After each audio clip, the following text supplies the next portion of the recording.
Olá, bem-vindos a mais um Concast. Eu sou Júlia Cavalcante, sou diretora de Negócios e de Marketing aqui da Concege. E hoje a gente trouxe Michelle Elali, nossa professora e advogada aqui da UFRN, para conversar um pouquinho sobre um tema muito importante, que é o compliance na advocacia.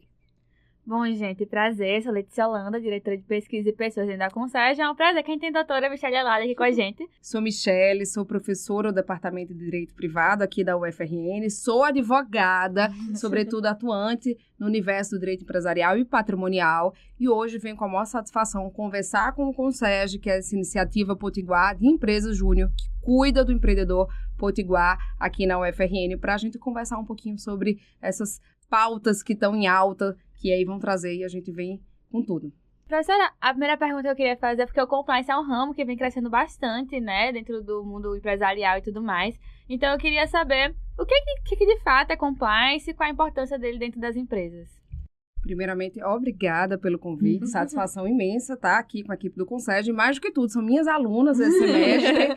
Daqui a pouco a gente tem aula, no final, né? Então a gente já marcou assim, alinhado com o nosso horário de aula, que tem muita prática e que fala muito, assim, de alguma forma sobre compliance, quando a gente estuda prática jurídica na parte extrajudicial, e a gente vai falar mais um pouquinho sobre isso lá na frente. Mas o que é o compliance? O compliance é agir em conformidade, buscar através do impacto e da aplicação da ética dentro das organizações, sobretudo se a gente está falando do ambiente de pessoas jurídicas, de empresas, e seguir normas, seguir leis, regramentos, regulamentos e conhecer, porque no Brasil a gente sabe que a gente tem uma infinidade de leis. Quando a gente começa a falar, por exemplo, sobre direito empresarial, a gente esquece que a gente tem um código de comércio. Mas a gente usa ele para quê? Para nada, porque hoje ele deixou para trás os assuntos que mais nos interessam, como a quebra e a parte geral de direito empresarial, ficou com direito marítimo.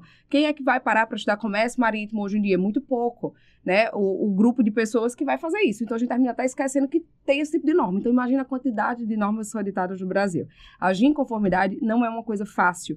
Então, a gente precisa ter uma atitude, uma atividade dentro da empresa, do negócio, muito preventiva. E aí vem a necessidade da gente ter profissionais que se dedicam a essa prevenção, a atuação com cuidado, com a preocupação, e entra aí em desdobramentos de vários outros cenários e pautas que a gente pode conversar mais um pouquinho. Em relação ao papel do advogado dentro do compliance, né? Como é que funciona essa advocacia para até a gente que almeja advogar nessa área, como é que é o dia a dia desse profissional?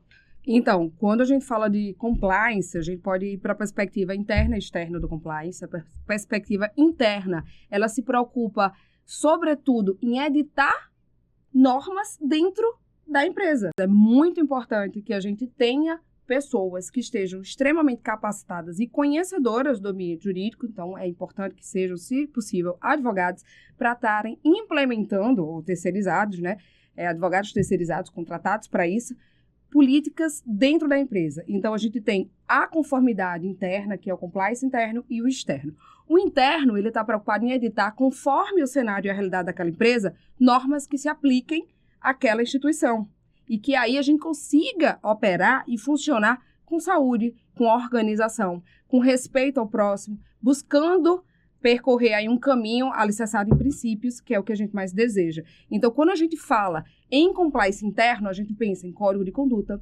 Tem um caso bem emblemático de uma empresa aérea que o funcionário foi para a Copa do Mundo e aí ele estava lá na Copa do Mundo no estádio e ele aproveitou falando português, fez com que umas russas falassem em português palavras de baixo calão. Imediatamente ele foi desligado, mas ele não estava de férias. Mas espera aí, a empresa tem compliance e tem um código de conduta e ética. E ele diz que você não pode agir de encontro à moral aos bons costumes, mesmo se você não estiver no ambiente da empresa. Por quê? Vai de encontro aos princípios e ao que prega aquela instituição. Então ele foi sumariamente desligado. Por quê? Porque ele estava pregando algo que era difamando ou denegrindo a imagem de terceiros, e aquilo pode vincular a empresa, e é muito importante hoje a imagem.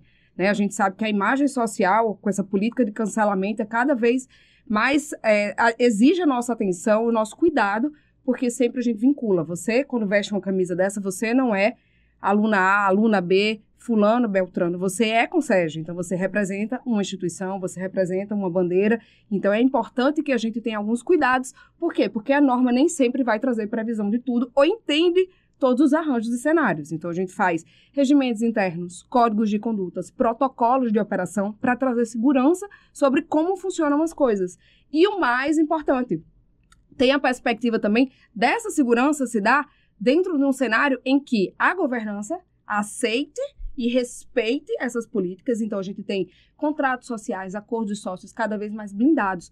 Por quê? Porque por mais que a gente saiba que a ideia que a gente tem de empresa é maximizar lucros, hoje a ideia mais importante é que a gente persiga um propósito que seja um propósito social. Então, não tem mais aquela ideia de, a empresa faturou X, eu vou levar embora esse dinheiro enquanto sócio. Não. Hoje a gente tem cada vez mais instrumentos e ferramentas, documentos que a gente redige, como eu falei, de acordo de sócio, estatuto social, contratos sociais ou políticas internas que fazem com que e obrigam com que a alta governança respeite esses princípios para quê? Para que haja sustentabilidade empresarial.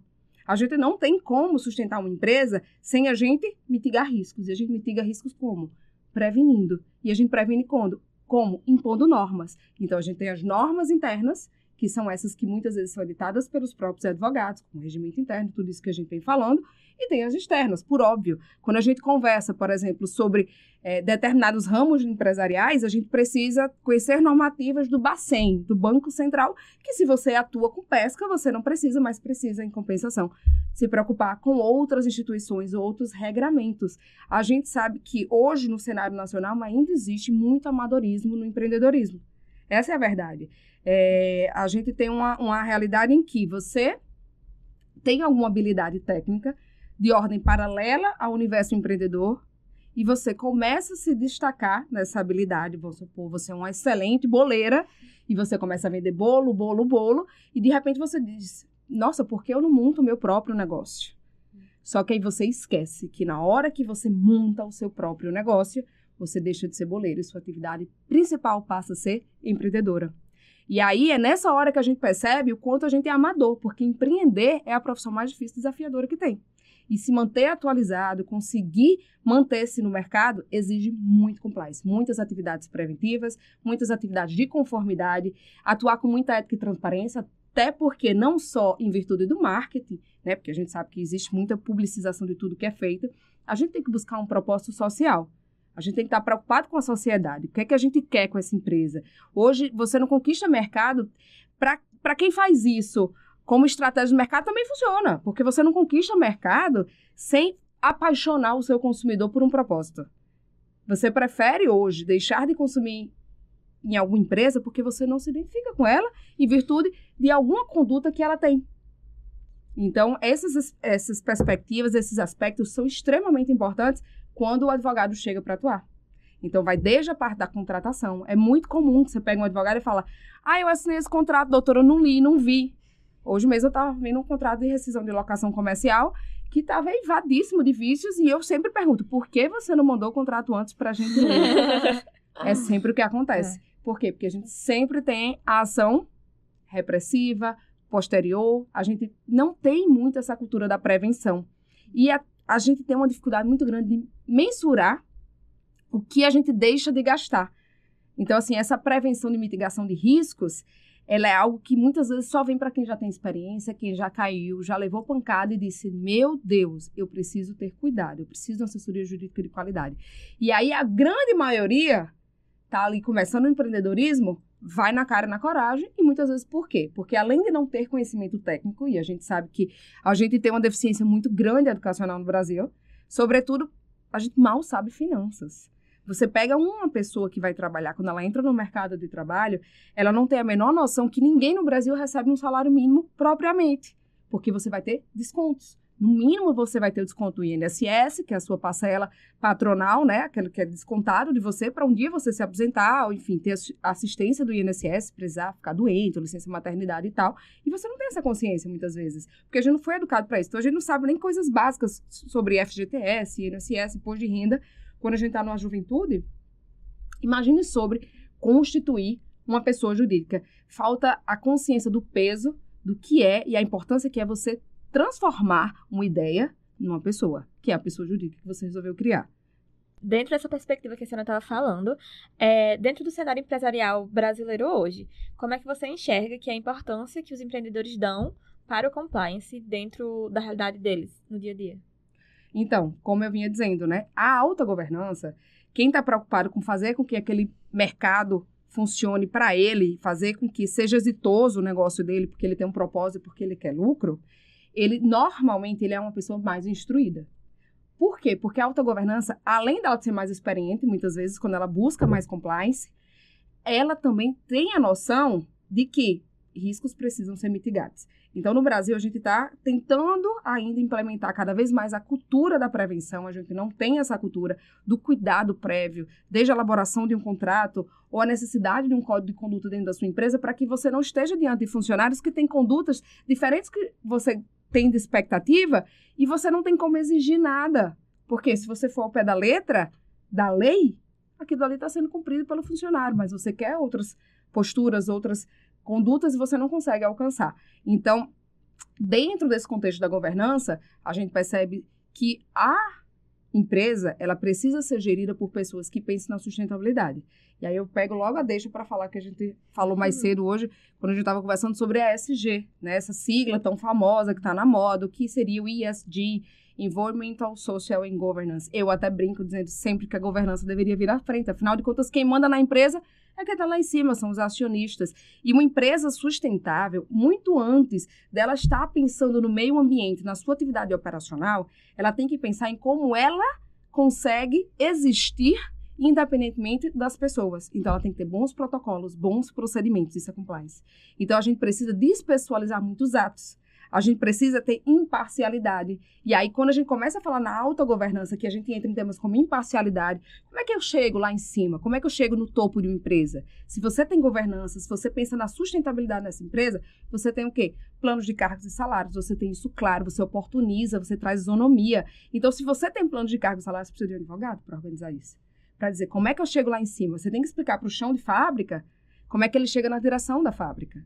Então, isso é sustentabilidade. E aí a gente entra no social, onde as pessoas precisam entender e conhecer quais são as regras do jogo e o que é que pode ser feito por elas dentro daquela instituição.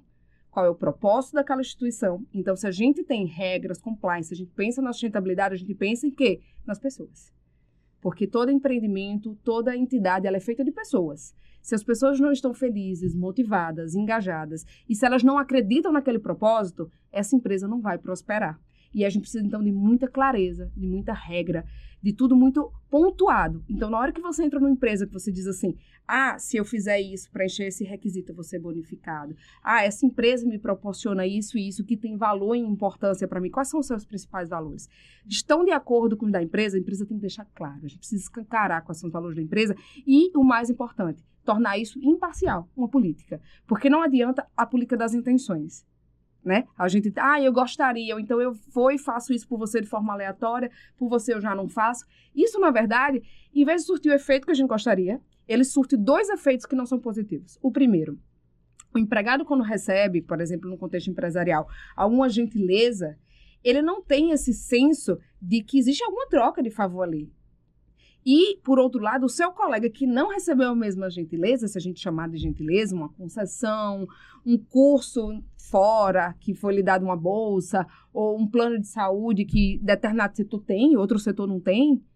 Então, você começa a ver que não há imparcialidade, você vê que você não é tratado igual. Então, não é oportunizado ambiente para todo mundo. Então, a empresa ela precisa dar oportunidade para todo mundo. Por quê? Porque novos talentos e melhores talentos vão surgir. A gente precisa transformar isso em compliance, em normas, regras e políticas. Então, dentro da governança, é importante que exista um espírito empreendedor que queira maximizar lucro, sim, mas que queira percorrer o caminho que trilha em direção a um propósito. Para agradar quem? Todo mundo. A gente nasceu para servir. Então, quando a gente tem um propósito, a gente consegue motivar outras pessoas. Então, você na alta direção como acionista, é o que a gente chama de stakeholders, que são todos os players, todas as pessoas que jogam, que estão envolvidas com aquela empresa. E quem são, então, essas pessoas? São os clientes. O que é que você entrega para o cliente? Qual a identidade que o cliente tem com você? O social interno, que são seus colaboradores. Você tem os seus colaboradores que são indiretos, os fornecedores, os prestadores de serviço. E a gente tem a sociedade, a gente tem o Ministério Público, o Judiciário, todo mundo. Todo mundo está preocupado com a sua empresa. Por quê? Porque o que você está trazendo para a sociedade? Você está gerando emprego certo, mas emprego de qualidade. As pessoas são felizes nesse ambiente de trabalho. É isso que você está perseguindo? Então, existem muitas perspectivas e nuances que podem ser trabalhadas. Hoje, onde eu trabalho, num escritório onde é full service, que a gente chama, a gente tem um advogado que só faz trabalhista. É muito comum você pegar um contrato de trabalho ou pedir um contrato de trabalho, na verdade, só tem uma CTPS assinada, com aquela função de forma genérica. Não, você tem que dizer claramente qual a função daquele empregado, quais são os direitos daquele empregado, as obrigações daquele empregado. Então, por exemplo, a gente tem a parte de contratos de trabalho personalizados. São personalizados em que sentido? Por setor. Se aquele setor, 10 pessoas vão ter um contrato naturalmente, provavelmente igual, mas existe contrato para cada atividade que é desempenhada para trazer segurança jurídica para os dois lados.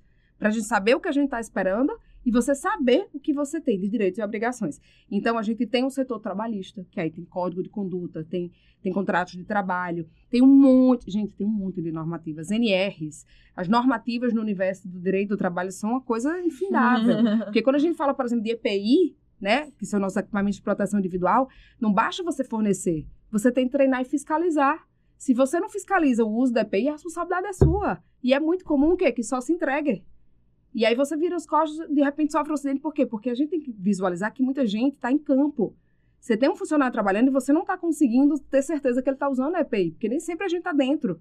Você vai prestar um serviço fora, uma empresa prestadora de serviço, por aí vai. Então, a gente vai para outro braço. Cadê a governança? A sucessão? A maioria das empresas são familiares, a maioria esmagadora, porque a maioria das empresas, elas falecem, elas morrem nos primeiros 2, 3 anos, 70% morrem. Por quê? Porque falta conhecimento e falta organização. E a organização começa da base, de quem? Dos sócios. Quando eles fundaram a empresa, quais foram as regras que eles quiserem pôr? Cadê o acordo de sócios? O que é que a gente vai falar sobre alguém vier a falecer? Porque, de repente, você vem a falecer e sua esposa teria que suceder. Você na empresa, ela tem know-how. Vamos conversar sobre isso. Mas ninguém quer falar sobre morte, ninguém quer falar sobre divisão. Mas a gente precisa falar agora. Por quê? Porque as coisas andam no trilho. Porque na hora que você resolve jogar tudo para cima, você sabe as consequências antecipadamente. Aliás, todo mundo está sabendo. Então, a gente precisa de acordo de sócio. Cadê um contrato social personalizado, um estatuto social personalizado para aquela entidade? Não adianta pegar, copiar, colar da internet. Por quê? Porque aquele modelo não vai se aplicar. Não adianta, não vai funcionar. Então, existem várias regras que a gente precisa colocar no jogo que começa lá nos seus fundadores, naqueles corajosos empreendedores. Então, a gente tem o braço da governança, tem o do social também abrangente, da sociedade como um todo, e as políticas de erradicar a pobreza e por aí vai. Quando a gente fala, por exemplo, de desenvolvimento sustentável, a gente tem a ONU, e a ONU tem as ODS, que são os Objetivos de Desenvolvimento Sustentável. São 17 objetivos. Aqui, na Universidade Federal do Rio Grande do Norte, como em qualquer outra instituição do governo, né, do poder público, a gente, para fazer qualquer coisa, para tomar qualquer iniciativa, a gente precisa vincular um ODS. Eu não consigo colocar nada no sistema da universidade sem eu dizer onde eu estou surtindo efeito. O que é que eu estou fazendo que tem um impacto no desenvolvimento sustentável? Porque senão não vai passar. Você não consegue ir sem um objetivo que se envolva dentro de sustentabilidade. Então, a gente vive num cenário onde a sociedade civil e o empresariado têm que se preocupar com isso, mas o governo também obedece. As ODS, elas são observadas pelo governo federal. Se você entrar na internet, qualquer governo que esteja na ONU, você consegue ver a parametrização inteira deles. Onde eles estão se destacando, o que é que eles estão levando mais a sério, nesse contexto de cuidado com o meio ambiente, com as pessoas, o que é que a gente quer para o mundo. E aí, só fechando nesse ESG, recapitulando, né, que é governança, sustentabilidade no ambiente social, interno e externo. Então, o externo vai ser muito amplo, o interno tem a ver muito mais com os colaboradores, os clientes, os stakeholders todos, que são os players que estão envolvidos com a gente de forma mais estreita, e o do meio ambiente. Eu deixei o meio ambiente por último, de propósito, por quê? Porque todo mundo, quando fala de sustentabilidade, tende a vincular a meio ambiente. E sustentabilidade tem muito mais a ver com a empresa ser sustentável por si só, ter regras próprias e uma organização tão sustentável que faz com que ela continue e se mantenha no mercado. E aí, a sustentabilidade que envolve o meio ambiente, ela pode começar nas pequenas atividades. Lá onde eu trabalho, a gente tem uma pequena política e a gente sempre tenta implementar outras coisas. Não pode usar papel. Para usar papel, você tem que justificar. Para que você vai usar papel? Por quê? Porque é uma política que pensa na sustentabilidade no contexto ambiental. A gente tem o dia do home office. Um dos propósitos do home office é economizar gasolina. A gente o quê? Diminui efeito estufa. Por quê? A gente diminui o carbono que a gente está colocando aí no mundo e que é tão maligno, enfim, que não faz bem para nossa vida na Terra. Então, A gente, lógico, é uma parcela muito pequena, mas se todo mundo não fizer um pouco, a gente não vai chegar em canto nenhum. E aí outras coisas, que pilha só recarregável. Então, ar-condicionado, vamos usar o mesmo ambiente. Então, são em pequenos gestos que uma instituição e uma empresa que não consegue trazer o impacto do aquecimento, do carbono, que a gente... Créditos de carbono, não sei se você já ouviu falar sobre isso, as empresas que compram crédito de carbono, o que é isso? Você tem fábrica que ela termina colocando um monte de carbono no mundo e aí ela faz o quê? Ela compra de outros créditos. Como assim? Gente que está plantando árvore, gera um crédito de carbono e você vai compensando. Então, a gente precisa estimular esse tipo de conduta para as grandes, mas existem outros mecanismos. Por exemplo, a própria energia renovável. Vocês já pararam para pensar o quanto é importante a energia solar para a humanidade também? Não só para a sua economia agora do bolso? Então, a gente tem a solar. Agora vai abrir cada vez mais o mercado, não sei se vocês sabem, mas a parte da eólica. A gente está no estado do Rio Grande do Norte, que é muito forte com eólica, e vai poder ser comercializado isso. Então, você imagina uma grande fábrica com 10 mil funcionários, onde toda a energia vem daquelas turbinas. Por quê? Porque vai poder ser comercializado diretamente o que está sendo gerado de energia. E a gente tem muito potencial para ajudar na sustentabilidade nesse ambiente de contexto do meio ambiente, desse environmental. Por quê? A gente tem muito vento, se a gente for falar de energia. E se a gente for para a Europa, ela tem fases de muito frio. Então, eles precisam de aquecimento. Eles precisam muito mais de energia do que a gente. Muito mais. E hoje, a tecnologia permite que a gente transforme essa energia que a gente gera aqui no Brasil em que, gente? Numa energia que ela consegue ser transportada. E a gente chama isso de hidrogênio verde. Ela vai embora lá para a Europa, a energia vai transportada para lá. Então, a gente tem como ajudar o planeta inteiro. Entende? Então, são várias perspectivas e nuances que fazem com que a gente consiga enxergar esse universo ESG em qualquer tipo e tamanho, porte de empreendimento. Não importa, eu tenho que ser gigante para ter política ESG, não. Você não precisa ser gigante. Não, mas eu tenho uma pergunta que vai ser um pouco mais contextualizada, né? Porque a gente conversou um pouco sobre realmente a diferença do compliance e do ESG para uma grande empresa e pequenos empreendedores. Mas como na Consegue a gente está num ambiente de pequenos empreendedores, queria entender qual seria de fato assim, o papel do compliance, de governança, de ESG para pequenos empreendedores.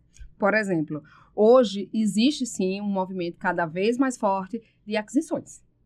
Um pequeno empreendedor desenvolve um negócio e às vezes vale a pena ele vender esse negócio. Mas se ele não estiver muito organizado, ele não vai vender. Então, a gente precisa estar organizado para N motivos. Eu estou dando um exemplo aleatório de venda. Então, assim, a gente faz vendas, a gente faz um trabalho muito conhecido, todo mundo já deve ter ouvido falar, mas ninguém sabe o que é dual diligence, uma dupla diligência, um duplo cuidado. Então, a gente investiga tudo. A gente investiga processos, a gente vê risco em cima dos processos, a gente vai dizer, esse processo aqui, a gente tem tantas demandas trabalhistas, a gente pode combater. Vamos buscar acordo, vamos buscar negociação. Essa parte fiscal, vamos tentar economizar, vamos pagar o tributo.